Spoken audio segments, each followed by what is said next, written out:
Hello friend, welcome to my समा classes. आज का टॉपिक होने जा रहा है हमारा सर्व शिक्षा अभियान को सफल बनाने के लिए जो आवश्यक शर्त रखी गई थी उन पर।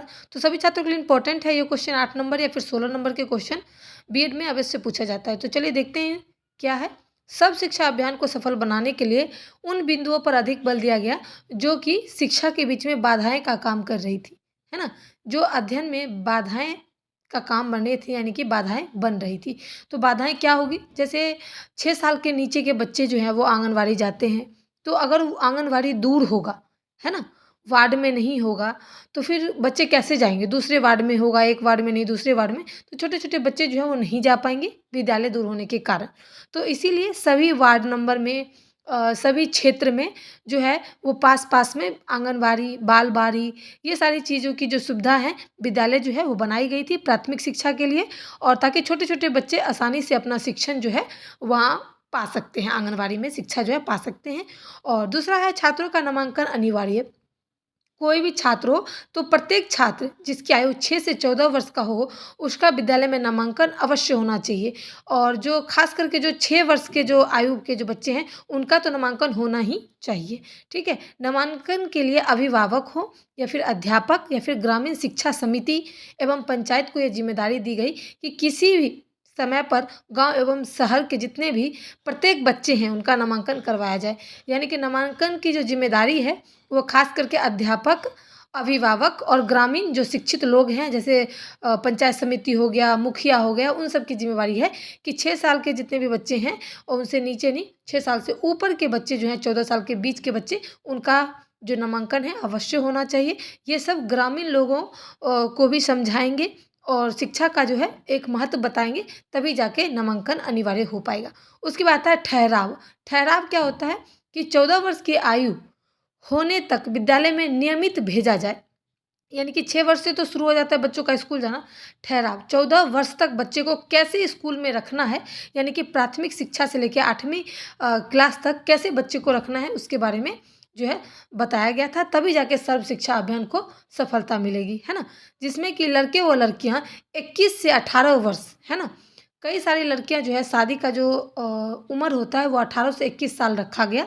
लड़की का 18 और लड़का का 21। जैसे ये रूल कोई भी कानून के डर से हो, पुलिस के डर से हो, चाहे लोग मानते हैं, माता पिता मानते हैं, समाज के लोग धमकी देते हैं कि भाई इतने कम उम्र में शादी करोगे तो आपको जेल हो जाएगी। वैसे ही उस तरीके का कानून बनाया जाए कि 6 वर्ष से 14 वर्ष के बच्चे अगर स्कूल नहीं जा रहे हैं, अगर स्कूल में एडमिशन नहीं करवा रहे हैं, तो उन पर भी कानून लागू किया जाएगा। तो कुछ इस तरीके का कानून बनाया गया। उसमें संस्थानीय लोगों का सहयोग लिया जाया। यानी कि जो संस्थानीय वहाँ पे जितने भी लोग रहते थे, संस्थानीय यानी कि जो मुख्य लोग हैं, मुखिया, समिति, वहाँ स्कूल के जो हैं मास्टर, ये सारी चीज़ों को देखते हुए रखा गया। और साथ में एक टाइम का भोजन, लंच मिले, इसके लिए जो है स्कूल में ठहराव की व्यवस्था की गई। बच्चे रुकेंगे और अगर बीच में भोजन होगा तो बच्चे स्कूल ज़रूर आएँगे और बच्चे जो हैं 8वीं क्लास तक रुकेंगे और पढ़ाई भी करेंगे साथ-साथ। सर्व शिक्षा जो अभियान है वो भी हमारा सफल हो जाएगा। अब देखेंगे हम 4 नंबर उपयोगी व कठोपरक शिक्षा। उपयोगी यानी कि एक बार बच्चा प्रथम कक्षा में प्रवेश लेने के बाद 8वीं कक्षा तक निरंतर अध्ययन करे, उसके लिए ध्यान दिया गया। शिक्षा जीवन उपयोगी रोजगार के लिए भी ज़रूरी है। यानी कि जीवन जीने के लिए भी शिक्षा ज़रूरी है। अगर हम कोई बिजनेस कर रहे हैं, कोई रोजगार कर रहे हैं, उसके लिए भी ज़रूरी है। जिससे शिक्षा का सीधा लाभ नागरिकों को उपलब्ध होगा। यानी कि अगर लोग पढ़ाई करेंगे तो हमें पैसा गिनना आएगा।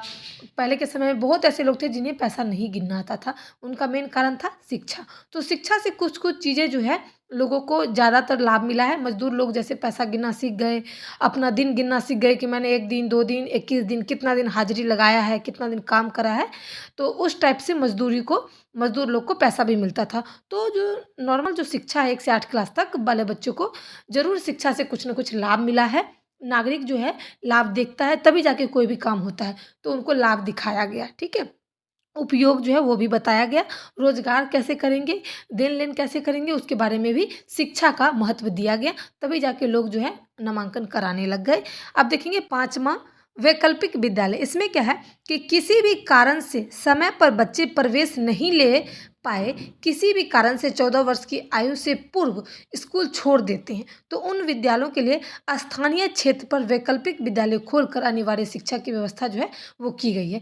यानी कि अभी आप देख रहे थे जो जो पढ़े लिखे बच्चे थे, जो 8 क्लास में पास हुए हैं, तो वो सब जो पहले की महिलाएँ थी 14 से 6 से लेके 14 साल उनकी उम्र निकल गई है, उनसे ज़्यादा हो गए हैं, तो भी उन्हें शिक्षा दिया जाता था। स्लेट, पेंसिल उनको पढ़ाने के लिए उनको कुछ जो अनिवार्य शिक्षा है, जैसे पैसा गिनना, काउंटिंग करना, कुछ चीज़ें जो है साइन करना, ये सब चीज़ जो है सर्व शिक्षा अभियान के अंतर्गत सिखाया गया था। जो अनपढ़ लोग थे, जो किसी कारणवश नहीं पढ़ पा रहे थे, उनके पास विद्यालय दूर था, तो उन सब की जो व्यवस्थाएँ हैं वो की गई थी। वो घर घर जा कर के जो बच्चे महिलाएँ हैं, जो बच्चे हैं, उनको इकट्ठा कर कर और छुट्टियों के दिन खास करके पढ़ाया जाता था। 6 नंबर देखेंगे दूरस्थ शिक्षा। दूरस्थ क्या होता है? यानी कि दूरों की शिक्षा।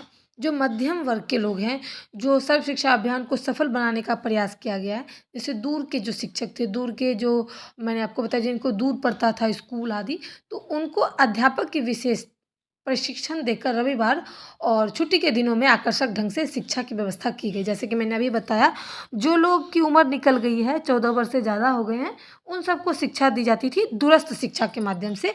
और जो शिक्षक हैं, उनको छुट्टी वाले दिन, जैसे रविवार को छुट्टी हो गई, तो रविवार को बुला करके उन महिलाओं को, लड़कों को, बच्चे को, सबको शिक्षा दी जाती थी।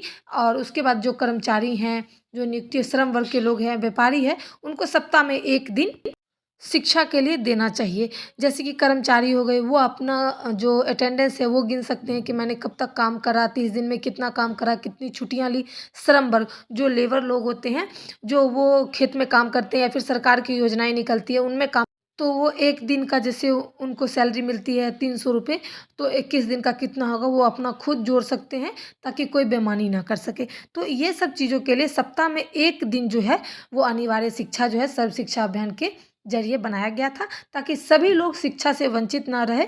साइन करना सीखें, छोटी-मोटी काउंटिंग होती है वो सीखें, मतलब बहुत सारी ऐसी चीज़ें होती हैं, घर परिवार में कितने सदस्य हैं, उनका नाम लिखना सीखें, तो आदि चीज़ें जो हैं सिखाई गई थी। यही था हमारा सर्व शिक्षा अभियान के सफल बनाने की आवश्यक शर्त। उम्मीद करती हूँ वीडियो पसंद आया होगा। अगर आपको आए तो please like, share, support. Thanks for watching my video.